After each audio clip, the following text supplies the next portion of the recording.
Hello, hello. Today is yet another Pep Talk, a post-employment podcast. Today, this is the second one ever. Today, I'm leaving work, driving home, and I wanted to talk about sound and what it is. So last time it was light and what it is, which is a wave and a particle and some weird stuff that goes in with that. It's pretty complicated and pretty cool. And today, I want to talk about sound. Now, I am highly motivated to talk about sound today for multiple reasons. The first is, this weekend, my roommate threw a rave, a house party. He gave me a day heads up, but I wasn't sure exactly what was going on, how many people were coming and whatnot. And so this was Saturday night. And today's Monday. Sunday, I volunteer at my church, and I play in the worship band. And, you know, being in the band, I play instruments. I play bass, as well as acoustic guitar and electric guitar occasionally. And I'm learning piano. But point is, I had to wake up early for that on Sunday morning. So I was going to bed around midnight on Saturday night. So he's having a rave. He gave me a day heads up, like I said. And he said that they would start around 10 p.m. and would finish around 2 in the morning. Now, my roommate had never thrown a house party before, so bless his heart for actually managing this, but he got 30 people in our house. Now, our house isn't small, but it ain't that big either. So 30 people in our house made quite the sound. It was very loud, and because of where I sleep, I sleep in the basement with a basement bedroom. One sec. Doing my parking pass. There's this one. There we go. Alright. Sorry. Still new to this job, so the parking situation's a bit weird. But, yeah. So, he's throwing this rave, and there's 30 people above me. Now, being in the basement, I get to hear all of this. I kid you not, it sounded like I was in a war movie, in IMAX. Actually, it was more powerful than IMAX. It was just loud all the time. Like, there was the music playing on the speakers, and previously they have had the speakers on the floor before, which just makes it unbearable to sleep. But I asked them to put the speakers up on tables because of how sound transfers and how sound works. But regardless, everyone above me was up dancing and partying and jumping up and down to the beat it didn't end at 2 in the morning. It ended at 6:40 a.m. And it was just unbearable to sleep in. So, because of that, I'm pretty tired myself. So that's one of the reasons I want to talk about sound today. The other reason is something, my work ordered me a headset that I requested, and the one I requested is a bone conductance headset. Now, if you don't know what bone conductance is, it plays on the principle of what sound is, which is why I also wanted to explain it. Instead of using traditional speaker cups that go and vibrate your eardrum, instead it still uses drivers, audio drivers, but it vibrates your temples or the sides of your head, and that completely ignores your eardrum and goes straight to vibrating your middle ear. Your three bones you got in there, your hammer, anvil, and stirrup in English. And there's Latin names we have for that too, but bone conduction headphones are cool because you basically can hear sound and you hear everything normally, but you don't actually have anything covering your ear. So it lets you hear your surroundings perfectly fine. And because of these two things, because I was kept up all night because of a rave, and also because of my new bone conduction headset. I wanted to talk about how sound works, because it's not actually intuitive, kind of like light. I guess I should start with sound. What is it? So, sound is a pressure wave of vibration that is traveling through matter or a medium of some sort. Unlike radiation and unlike light, sound actually needs stuff to move through. So light can move in a vacuum, but you can't move sound in a vacuum because there's nothing to vibrate, or very little things to vibrate. Interestingly enough, outer space still has stuff in the vacuum. There's actually pressure. It's just incredibly low and not dense at all. But there still is a bit. Very small. But anyway, so yeah, sound is a vibrational pressure wave. Now that might not mean anything to you. I like to think of it kind of like waves on the shore. So people use this analogy for light too, to describe the sinusoidal pattern, but think of it of crashing waves on the shore. There's these low bits and there's these high bits of the wave, the peaks and the valleys, the crashing and the lulls. And what a pressure wave is, it's a mix of alternating high and low pressures that are vibrated at a certain frequency, because waves have a frequency characteristic to them, as well as amplitude and wavelength and all sorts of other stuff that I explained last time a bit. But anyway, so just like an ocean wave, you have the big waves that are going to crash into you that are full of water and they're dense, and then you got the parts in between the waves that are more spread out and they're flatter and they don't have as much water there. That's kind of how pressure waves work too, where you get this chunk of matter that is compressed and it's dense, and then it alternates, and then you have a piece of matter that's less compressed and less dense. And these are compared to ambient conditions, compared to normal conditions. So sound traveling through air is going to compress and decompress air more relative to its normal air if there was no sound traveling through it. Now, if you don't know physics, that might not make too much sense, but that's okay. All you gotta know is, like, sound is vibrations moving through stuff, for all intents and purposes. So, with that in mind, there's interesting ways of how sound moves, too. So it moves through matter, but it moves through matter differently depending on what the matter is. So it moves through gases by compressing and, expanding like I described. But it also does the same thing for solids and liquids. It's just those things are typically considered incompressible for standard assumptions.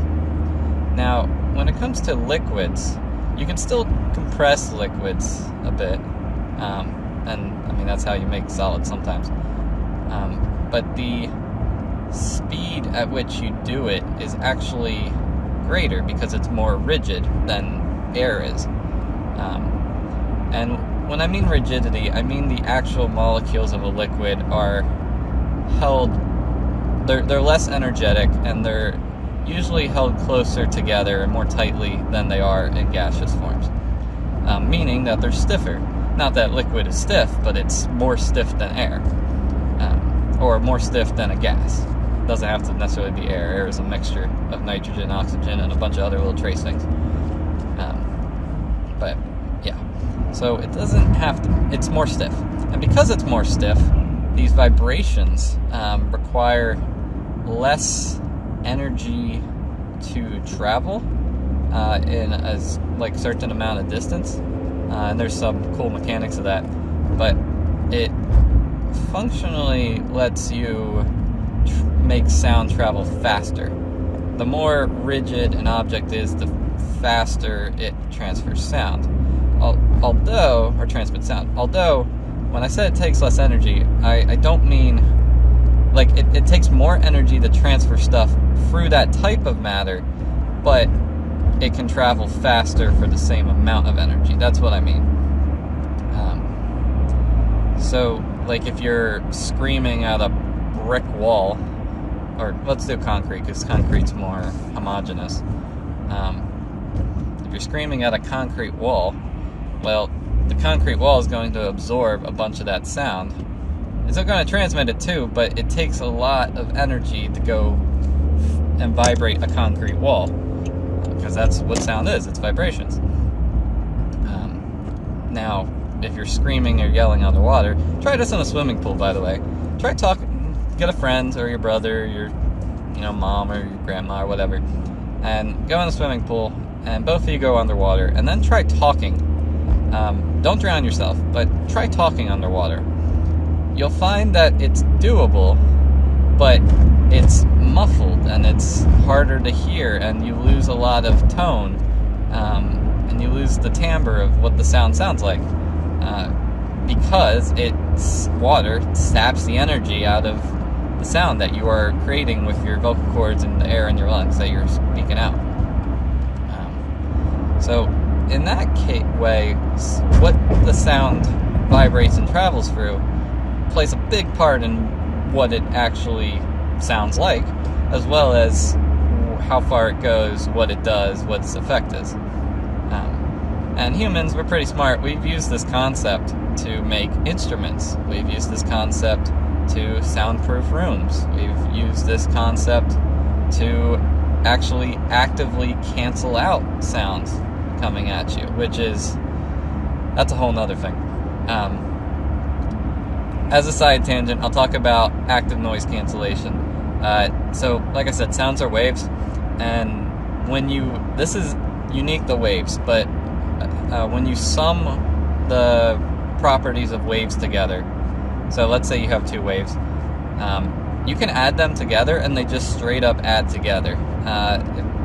What I mean is, like, their amplitudes will add directly on top of each other. You'll get a compound wave, and you'll basically put everything into one wave, but it's made up of different components, and it might look weird if you were to graph it out. This is a concept that is crucial to something called Fourier analysis, or Fourier. Yeah, I think it's a French word.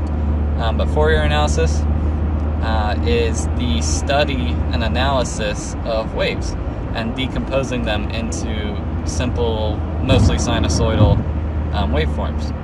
You can also have square waves and sawtooth waves and a bunch of other types of waves, but those aren't generated in nature. Those you actually have to use electronics to generate typically. But I digress. So active noise canceling, what it does is it takes sound waves, which add together, right? And it flips it. It offsets it, or flips it, depending on how you visualize it.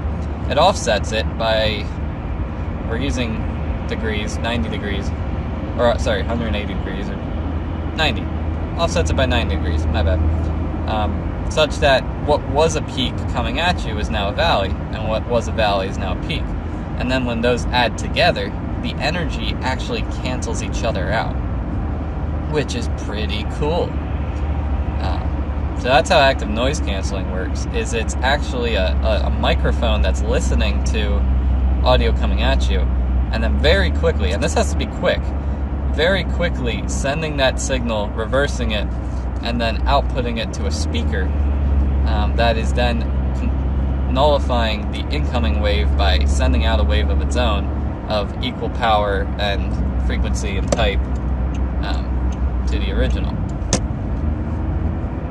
So that's active noise cancellation. And that, again, just works on the premise that waves are cool like that, and they cancel each other out. Or add, I should say. Now, this works when it's in the same medium, but the reason I brought up mediums is because things travel at different speeds. You can't do this with everything. So air, the speed of sound is 343 meters per second off the top of my head, which is about 1,126 feet per second, I believe. Stuff you learn in aerospace engineering that you kind of burn into your brain. That's the speed of Mach 1. Like, that's the speed of sound in air. It's easy enough to remember. 343 meters per second. But yeah, so it just for, when you hear lightning strike, I don't know if you've ever been told, like, oh, every second you count is a mile. Well, that's completely wrong. It's more like every second you count is a fifth of a mile, roughly, maybe a sixth. So every 5 seconds is a mile distance. So if you hear lightning, or if you see lightning and you hear the boom very quickly, it just struck in your backyard. Like, that stuff is close. It travels fast, but if it's near instant, it's close. So if you want to be safe, hope it's more than 3 seconds away. Which, side note, I find it's a pet peeve of mine when people measure distance and time. We do it all the time. Like, oh, I'm 20 minutes away. Well, you're not 20 minutes away. You're 15 miles away, and it's going to take you 20 minutes to travel that 15 miles. A little pet peeve of mine, but it's practical, so I still use it. Anyway, so sound. I guess I should talk about how we hear sound. How sound is translated into our bodies. I didn't talk about how our eyes work when I was talking about light, mainly because our eyes are complicated, and I do know the fundamentals of how they work with rods and cones and activation frequencies, just noticeable differences, the signal processing of our brain limited to certain frequency limits.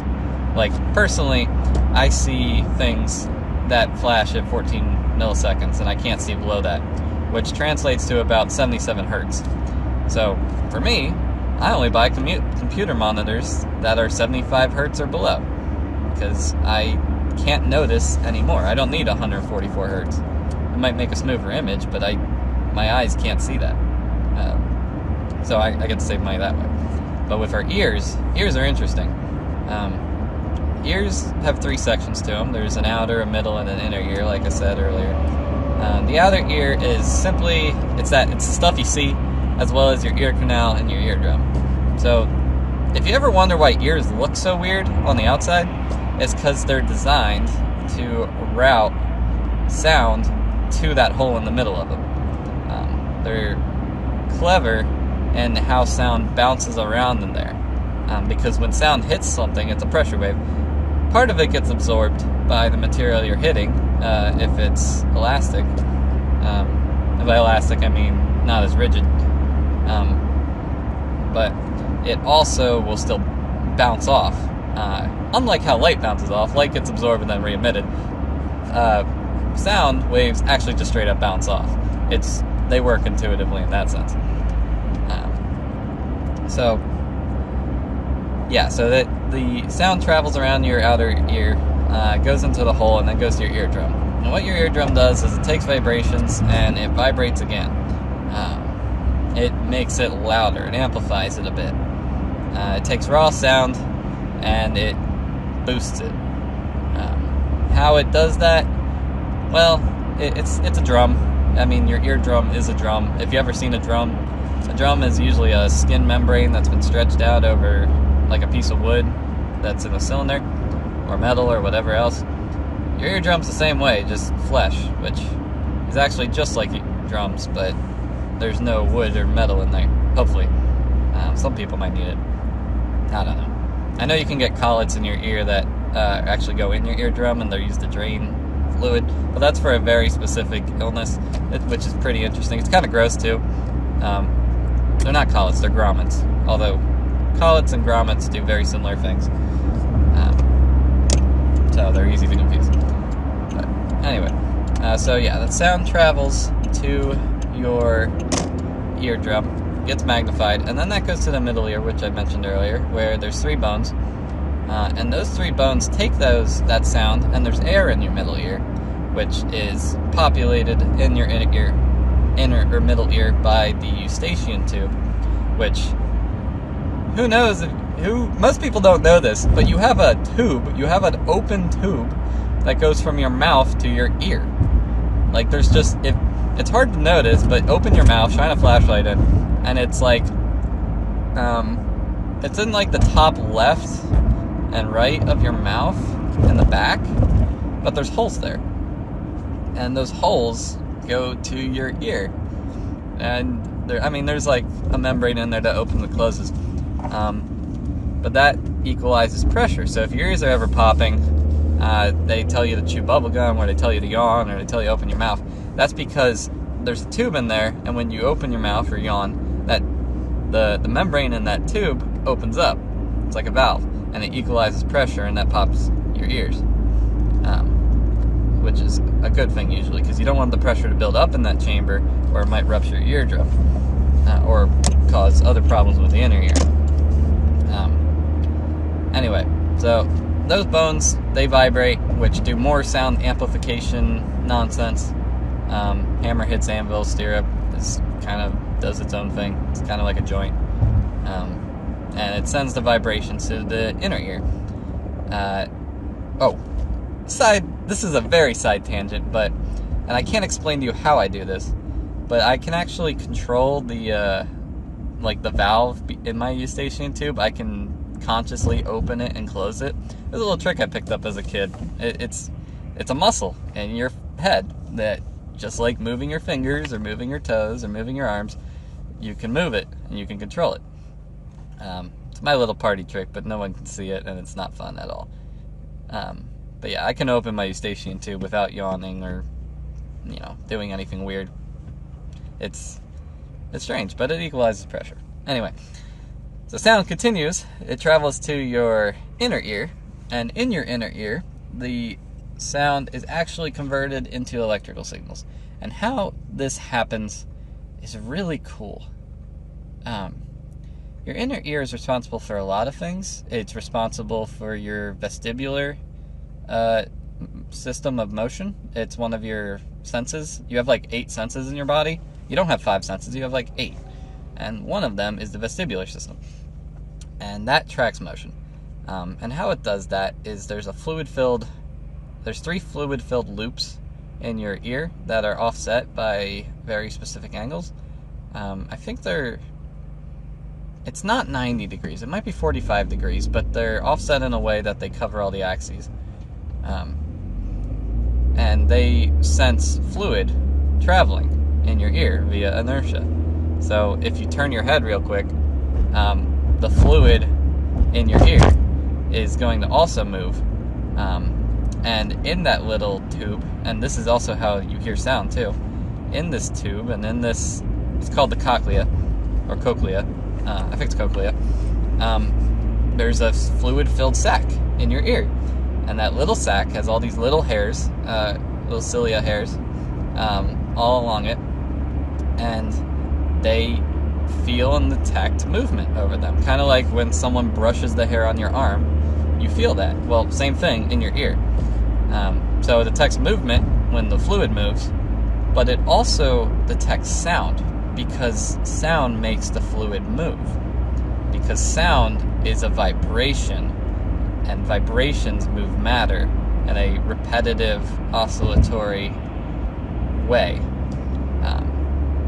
And how you hear sounds and how you differentiate them is there's actually, the hairs in your cochlea are different lengths, and they're in different regions, they're in patches, and that cover about 11 octaves, which, I don't want to get into music theory, I'll save that for another day. But the sets of the hairs in your ear pick up on vibrations, and they're set in such a way that they vibrate or are amplified and are detected when they vibrate at a certain frequency. So your ear can hear, for most average humans, can hear between 20 hertz and 20,000 hertz is the sound. And it's a logarithmic scale in our notation system. But basically, you can hear a wide range of stuff. You can't hear stuff like dog whistles. Dog whistles are like 14 hertz or lower, usually. Or you can't hear stuff that's dog whistles are high-pitched. They're like, not 14, they're like 24. That's what I meant to say. 24,000 hertz. Or you can't hear really low sounds like rumbling, or the sound of literally the ground as it's shifting on tectonic plates. Like, you might be able to hear an earthquake, but like everything in the universe that is above 0 Kelvin is vibrating, and everything makes sound. Even in a dead silent room, stuff is making sound. It's just like how everything's emitting light. But luckily, our ears are designed in a way that you can't hear that, because that would be really annoying. And it's just cool. It's just cool how, like, the inner ear is designed. And it's those octaves. So even though it's logarithmic, and even though it's like, I don't know, 20, or I know some of the octaves, like 63 hertz to 125 hertz is one octave. 125 to 250 is an octave. 250 to 500 is an octave. And so on and so forth. It keeps doubling. That's octaves. Because it's base 10, but it's with a multiplier of 2. Those ranges all have the same distance in our inner ear. And by distance, I mean like the actual measure of the hairs. Like, you don't have 2,000 tiny hairs at the 2,000 hertz mark. You have like a small set of hairs, but you have just as many hairs for the range between like 2,000 and 4,000 as you do between 63 and 125. Like, the ranges have the same amount of physical distance in your ear between them. And your brain knows how to interpret all this. You've lived your entire life, hopefully, in sound. And if you're deaf, I'm sorry. But depending on your deafness, you can actually get around that using principles on conducting sound to your different parts of your ear. So, like, if your eardrum's busted, you can use bone conduction. If your bones are busted, you can still vibrate the cochlea.